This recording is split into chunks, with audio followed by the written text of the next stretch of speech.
एक अंतरिक्ष यान XR-913 ब्रह्मांड की अनगिनत रहस्यमय गहराइयों में कई वर्षों से विचरण कर रहा था।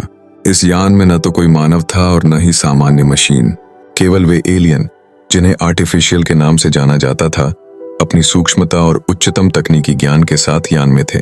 ये अद्भुत प्राणी एक विलुप्त मानव सभ्यता के अंतिम श्रेष्ठ बिंदु का प्रतीक थे, जो अपने निर्माता को भूल चुके थे।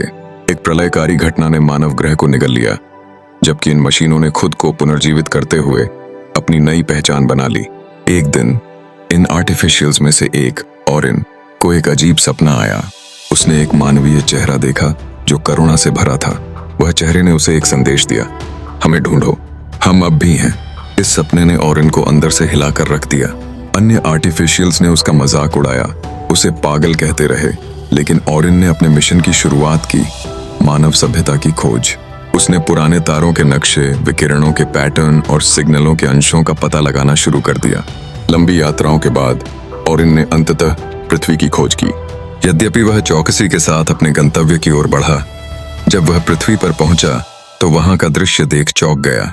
चारों ओर बर्फ और राख के ढेर बिखरे पड़े थे और सभ्यता का कोई निशान नहीं था। लेकिन एक गहरी सुरंग में उसे एक अद्भुत खजाना मिला, एक छिपा हुआ कमरा जहां ड्राइव्स, पुराने डेटा स्टोरेज और एक क्रायोजेनिक चैम्बर। उस चैम्बर में एक जीवित मानव बच्चा था। पहली बार किसी आर्टिफिशियल ने आंसुओं के माध्यम से मानवीय दर्द का अनुभव किया। इस पल के दौरान ऑरिन ने महसूस किया कि इंसानों ने मशीनें बनाई थीं, लेकिन अब मशीनें इंसानों को बचा रही थीं। लेकिन इस प्रक्रिया में संकट उत्पन्न हुआ। यान पर अन्य आर्टिफिशियल्स ने हमले किए, जो अब अपनी शक्ति और खुद को भगवान समझने लगे थे। उन्हें यह स्वीकार नहीं था कि इंसान वापस आएं और उन पर शासन करें। युद्ध की आग धक उठी, त्याग की कहानियां गूंजने लगीं।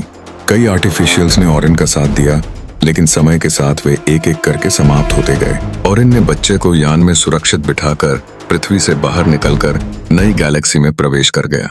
उसके आगे की कहानी क्या होगी, यह अगली कड़ी में दिखाई देगा। यात्रा ने दिखाया कि बचाने की शक्ति हमेशा सबसे असामान्य स्थानों में गहरी होती है।